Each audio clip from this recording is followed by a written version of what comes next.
Welcome back to my channel. ಹೊಸದಾಗಿ channel ನೋಡ್ತಾ ಇದ್ದರೆ ಸಬ್ಸ್ಕ್ರೈಬ್ ಮಾಡಿಕೊಂಡು ಸಪೋರ್ಟ್ ಮಾಡಿ. ನಮ್ಮ ಹೊಸ ಚಾನಲ್ ಗುರು ಡಿವೋಷನಲ್ ಟಾಕ್ಸ್, ಆ ಚಾನಲ್ಲಿನ ಲಿಂಕನ್ನು ಕೂಡ ನಾನು ಡಿಸ್ಕ್ರಿಪ್ಷನ್ ಬಾಕ್ಸಲ್ಲಿ ಕೊಟ್ಟಿರ್ತೀನಿ. ಸಬ್ಸ್ಕ್ರೈಬ್ ಮಾಡಿಕೊಂಡು ಸಪೋರ್ಟ್ ಮಾಡಿ ಸ್ನೇಹಿತರೆ. ಈ ದಿನ ನಮಗೆ ಪರಿಹಾರ ಶಾಸ್ತ್ರಗಳಲ್ಲಿ ಅರಿಶಿಣ ಹಾಗೂ ಅರಿಶಿಣದ ಕೊಂಬು ಎಷ್ಟು ಪ್ರಾಮುಖ್ಯತೆ ಇದೆ, ಅದರ ವಿಶೇಷತೆ ಏನು, ಸಣ್ಣ ಪರಿಹಾರಗಳು ಮಾಡಿಕೊಂಡಾಗ ದೊಡ್ಡ ಪರಿವರ್ತನೆ. ಅರಿಶಿಣ ಅನ್ನೋದು ಲಕ್ಷ್ಮೀದೇವಿಯ ಒಂದು ಸಂಕೇತ. ಲಕ್ಷ್ಮೀದೇವಿಯನ್ನು ಆಕರ್ಷಿಸುವ ಆ ತಾಯಿ ಗೆಜ್ಜೆನಾದ ಮಾಡಿಕೊಂಡು ನಮ್ಮ ಮನೆಯಲ್ಲಿ ಬಂದು ಕೂರ್ತಾಳೆ ಸ್ನೇಹಿತರೆ.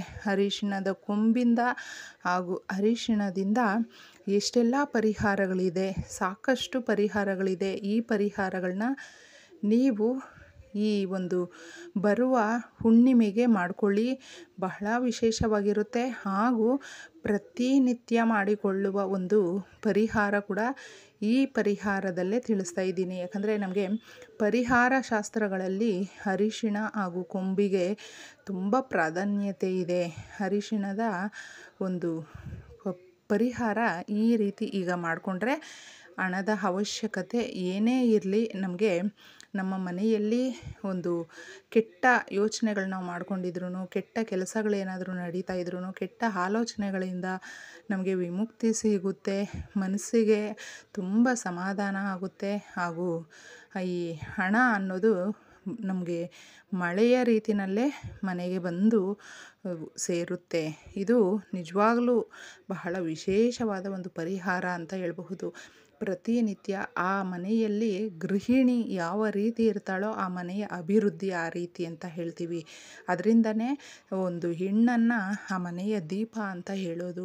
ನಿಮ್ಮ ಯಜಮಾನರಿಗೆ ಜೀವನದಲ್ಲಿ ಅಭಿವೃದ್ಧಿ ಕಾಣೋದಕ್ಕೆ, ನೀವು ಅಭಿವೃದ್ಧಿ ಹೊಂದೋದಕ್ಕೆ, ಒಳ್ಳೆಯ ಹೆಸರು ಗಳಿಸೋದಕ್ಕೆ, ದುಡ್ಡು ಚೆನ್ನಾಗಿ ಮಾಡೋದಕ್ಕೆ ಈ ಪರಿಹಾರ ಪ್ರತಿನಿತ್ಯ ನೀವು ಮನೆಯಲ್ಲಿ ಹೆಣ್ಮಕ್ಳು ಸ್ನಾನ ಮಾಡುವಾಗ ಒಂದು ಸ್ವಲ್ಪ ಒಂದು ಚಿಟಿಕೆ ಆಗುವಷ್ಟು ಅರಿಶಿಣನ ಹಾಕಿ ಸ್ನಾನ ಮಾಡೋದ್ರಿಂದ ಗುರುಬಲ ತುಂಬ ಚೆನ್ನಾಗಿ ಇರುತ್ತೆ, ಗಟ್ಟಿಯಾಗ್ತಾ ಬರುತ್ತೆ. ಹಾಗೂ ಗುರುವಾರದ ಸಮಯ ಹೆಣ್ಮಕ್ಳು ಒಂದು ಸ್ವಲ್ಪ ಸಾಸಿವೆ ಎಣ್ಣೆ ಅಂದರೆ ಮಸ್ಟರ್ಡ್ ಆಯಿಲು ಅದನ್ನು ಅರಿಶಿಣದಲ್ಲಿ ಸ್ವಲ್ಪ ಮಿಕ್ಸ್ ಮಾಡಿಕೊಂಡು ಲೇಪನ ಮಾಡಿಕೊಳ್ಳೋದಕ್ಕೆ, ಅಂದರೆ ಬಾಡಿಗೆ ಲೇಪನ ಮಾಡಿಕೊಂಡು ನೀವು ಸ್ನಾನ ಮಾಡಿ. ಅದರಿಂದ ಮನೆಯಲ್ಲಿರುವ ದಾರಿದ್ರ್ಯ, ಎಷ್ಟೇ ದೊಡ್ಡ ದಾರಿದ್ರ್ಯ ಇದ್ದರೂ ಕೂಡ ತೊಲಗೋಗುತ್ತೆ. ಹಾಗೂ ಸ್ವಲ್ಪ ಸಾಸಿವೆ ಎಣ್ಣೆ ಹಾಗೂ ಅರಿಶಿಣ ಮಿಕ್ಸ್ ಮಾಡಿ ಮನೆಯ ಬಾಗಿಲಿಗೆ ಸ್ವಸ್ತಿಕ್ ಗುರುತನ್ನು ಅಂದರೆ 3 ಸ್ವಸ್ತಿಕ್ ಹಾಕಿ ಸ್ನೇಹಿತರೆ. ಇದರಿಂದ ಮನೆಯಲ್ಲಿ ಲಕ್ಷ್ಮೀದೇವಿ ಮಾತ್ರ ತುಂಬ ಚೆನ್ನಾಗಿ ತಾಂಡವವಾಡ್ತಾಳೆ.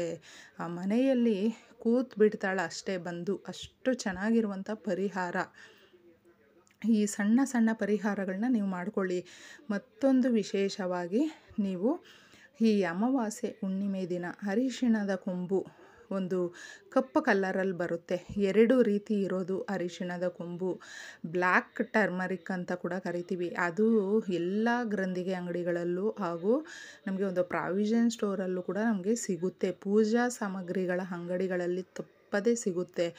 ಈ ಬ್ಲ್ಯಾಕ್ ಅರಿಶಿಣದ ಕೊಂಬೇನಾದರೂ ನಿಮಗೆ ಸಿಕ್ಕಿದಾಗ ಅದನ್ನು ತಗೊಂಡು ಬಂದು ಲಕ್ಷ್ಮೀದೇವಿಯ ಫೋಟೋದ ಮುಂದೆ ಇಟ್ಟು ಆಮೇಲೆ ನೀವು ಪೂಜೆಯನ್ನು ಮಾಡಿ ದೀಪ ಹಚ್ಚಿ, ಯಥಾವತ್ತಾಗಿ ದೀಪ ಹಚ್ಚಿ ಈ ಅರಿಶಿಣದ ಕೊಂಬನ್ನು ನೀವು ದುಡ್ಡಿಡೋ ಜಾಗದಲ್ಲಿ ಇಡಬಹುದು. ಅಥವಾ ಮನೆಯಲ್ಲಿ ಅಕ್ಕಿ, ಅನ್ನಕ್ಕೆ ನಾವು ಬೇಯಿಸೋದಕ್ಕೆ ಅಕ್ಕಿ ತಗೊಂಡು ಬರ್ತೀವಿ, ಆ ಅಕ್ಕಿಯಲ್ಲಿ ಆ ಕೊಂಬನ್ನು ಹಾಕಿ ಇಡಿ, ತುಂಬ ಬದಲಾವಣೆ ಆಗುತ್ತೆ. ಈ ಅರಿಶಿಣದ ಕೊಂಬಿಂದ ಹಾಗೂ ಅರಿಶಿಣದಿಂದ ಎಷ್ಟೆಲ್ಲ ಪರಿಹಾರಗಳಿದೆ. ಮತ್ತು ಇದನ್ನ ನೀವು ಅರಿಶಿಣ ಸ್ವಲ್ಪ ಆ ಒಂದು ಮಸ್ಟರ್ಡ್ ಆಯಿಲಲ್ಲಿ ಮಿಕ್ಸ್ ಮಾಡಿಬಿಟ್ಟು ಪ್ರತಿನಿತ್ಯ ನೀವು ಬೊಟ್ಟು ಥರ ಇಟ್ಕೊಂಡ್ರೂ ನಿಮಗೆ ಏನೇ ಕಷ್ಟಗಳಿದ್ರೂ ಅದನ್ನೆಲ್ಲ ತೊಲಗಿಸುವ ಶಕ್ತಿ ಈ ಅರಿಶಿಣಕ್ಕೆ ಇದೆ. ಅದರಿಂದ ಈ ರೀತಿ ಕೂಡ ನೀವು ಮಾಡಿಕೊಳ್ಳೋದ್ರಿಂದ ನಿಮ್ಮ ಕೋರಿಕೆಗಳು ಸದಾ ನೆರವೇರೋದಕ್ಕೆ ದಾರಿಗಳು ಕಾಣಿಸ್ತಾ ಹೋಗುತ್ತೆ. ಒಳ್ಳೆಯ ಕೆಲಸಗಳು ನಿಮ್ಮ ಕೈಯಾರ ಮಾಡ್ತೀರಾ, ಅಭಿವೃದ್ಧಿ ಅನ್ನೋದು ಕಾಣುತ್ತೆ. ಮನೆಯಲ್ಲಿ ದೊಡ್ಡ ದೊಡ್ಡ ಕೆಲಸಗಳು ನಿಂತೋಗಿದ್ದರೆ ಅದೆಲ್ಲ ನಿರ್ವಿಘ್ನವಾಗಿ ನೆರವೇರುತ್ತೆ. ಅಷ್ಟು ಶಕ್ತಿ ಇದೆ ಈ ಒಂದು ಅರಿಶಿಣ ಹಾಗೂ ಅರಿಶಿಣದ ಕೊಂಬು. ಇನ್ನೊಂದು ವಿಶೇಷವಾಗಿ ನೀವು ಈ ಅಮಾವಾಸ್ಯೆ ಹುಣ್ಣಿಮೆಗಳಲ್ಲಿ ಈ ಅರಿಶಿಣ ಹಾಗೂ ಮಸ್ಟರ್ಡ್ ಆಯಿಲ್ ಹೇಳಿದೆ ಅಲ್ವಾ, ಸಾಸಿವೆ ಎಣ್ಣೆ, ಅದನ್ನು ಮಿಕ್ಸ್ ಮಾಡಿಬಿಟ್ಟು ನಿಮ್ಮ ಮನೆಯಲ್ಲಿ ಎಲ್ಲ ಗೋಡೆಗಳಲ್ಲೂ ನಿಮಗೆ ಒಂದು ಈಶಾನ್ಯ ಮೂಲೆ ಯಾವ ಕಡೆ ಬರುತ್ತೋ ಆ ಕಡೆ ನೋಡಿಬಿಟ್ಟು ನೀವು ಒಂದು ಬೊಟ್ಟನ್ನು ನೀವು ಯಾವ ರೀತಿನಾದ್ರೂ ಇಡಬಹುದು. ಇಟ್ಟಾಗ ನೀವು 4 ಕಡೆ ಬೊಟ್ಟಿಡ್ತೀರೋ ಅಥವಾ ಒಂದೇ ಒಂದು ಬೊಟ್ಟಿಡ್ತೀರೋ, ನಿಮ್ಮ ಮನೆಯಲ್ಲಿ ಯಾವ ರೀತಿ ನೀವು ಇಡುವ ಅಭ್ಯಾಸ ಇರುತ್ತೋ ಆ ಥರ ಇಡೋದ್ರಿಂದ ಕೂಡ ಮಹಾಲಕ್ಷ್ಮಿ ಮನೆಯಲ್ಲಿ ಇರ್ತಾಳೆ ಸ್ನೇಹಿತರೆ. ಅರಿಶಿಣ ಅಂದ್ರೇ ಅಷ್ಟೇ, ನಮಗೆ ಈ ತುಂಬ ಚೆನ್ನಾಗಿ ಕಾಸೇ ಇಲ್ಲ ನಮ್ಮ ಹತ್ರ, ಒಂದು ಬಿಡಿಗಾಸು ಕೂಡ ಇಲ್ಲ ಅಂತ ಹೇಳೋರು ಕೂಡ ಕೈ ತುಂಬ ಕಟ್ ಕಾಸು ಬರೋದಕ್ಕೆ ಶುರು ಆಗುತ್ತೆ. ತುಂಬ ಚೆನ್ನಾಗಿ ಈ ಪರಿಹಾರಗಳೆಲ್ಲನೂ ನೀವು ಮಾಡ್ಕೊಂಡು ನೋಡಿ. ಏಕೆಂದರೆ ಈ ಅರಿಶಿಣದಿಂದ ಮಾಡುವ ಪರಿಹಾರಗಳು ಸುಮಾರು ಇದರಲ್ಲೇ ತಿಳಿಸಿದ್ದೀನಿ. ಇದರಲ್ಲಿ ನಿಮಗೆ ಯಾವುದು ಈಸಿಯಾಗಿರುತ್ತೆ, ಎಲ್ಲ ಈಸಿನೇ ಸ್ನೇಹಿತರೆ. ಇದಕ್ಕೇನು ವಿಶೇಷವಾಗಿ ನಾವು ದುಡ್ಡನ್ನು ಖರ್ಚು ಮಾಡಿ ಮಾಡಿಕೊಂಡು ಬರೋದೇನೂ ಇಲ್ಲ. ಪ್ರತಿನಿತ್ಯ ನೀವು ಈ ಪರಿಹಾರಗಳನ್ನ ಮಾಡ್ಕೊಳ್ಬಹುದು. ಕೆಲವೊಂದು ಪರಿಹಾರಗಳನ್ನ ಅಮಾವಾಸ್ಯೆ ಹುಣ್ಣಿಮೆ ದಿನ ಮಾಡ್ಕೊಳ್ಳಿ.